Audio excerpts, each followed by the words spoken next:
حضرات ذی وقار جو اللہ تبارک و تعالی کے احکام کی طرف کسی کو بلاتا ہے، یعنی نیکی کی دعوت کرتا ہے اور اسے برائی سے منع کرتا ہے، برائی سے روکتا ہے کسی اپنے مسلمان بھائی کو، تو اللہ تبارک و تعالی اسے بے شمار انعامات سے نوازتا ہے اور اللہ تبارک و تعالی اس پر اپنی رحمت کا نزول بھی فرماتا ہے۔ چنانچہ سیدنا امام محمد غزالی رحمت اللہ تعالی علیہ آپ فرماتے ہیں کہ ایک دفعہ جناب حضرت موسیٰ کلیم اللہ علیہ نبی جینا علیہ السلام نے عرض کی،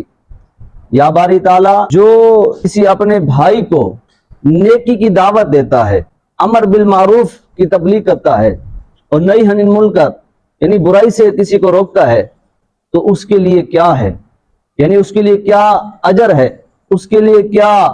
ثواب ہے، اس کی کیا جزا ہے۔ خالق کائنات نے ارشاد فرمایا کہ اے موسیٰ، ہر ایک بات کے عوض، ہر ایک بات کے بدلے اللہ رب العزت نے فرمایا کہ میں اس خوش نصیب کو جس نے کسی کو نیکی کی دعوت دی،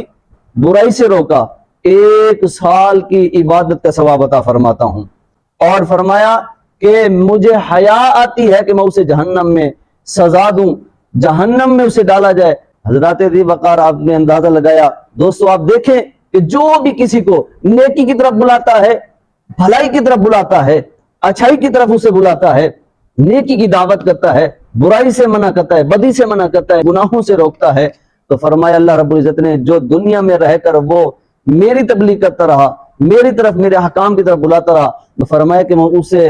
جہنم میں پھینکوں۔ رب تعالیٰ فرماتا ہے مجھے حیا آتی ہے کہ کر بھلا ہوگا بھلا۔ کسی کو آپ نماز کی طرف لگائیں، کوئی گالیاں دیتا ہے اسے منع کریں، کوئی والدین کے نافرمان ہے اسے کہیں کہ یار اپنے والدین کی فرما برداری کر۔ جو اس طرح کسی کے ساتھ بھلائی کرے گا تو رب تعالیٰ بھی بدلے کے طور پر اسے 1 سال کی عبادت کا ثواب عطا فرماتا ہے، اور فرمایا کہ مجھے حیا آتی ہے کہ میں اسے جہنم میں پھینکوں۔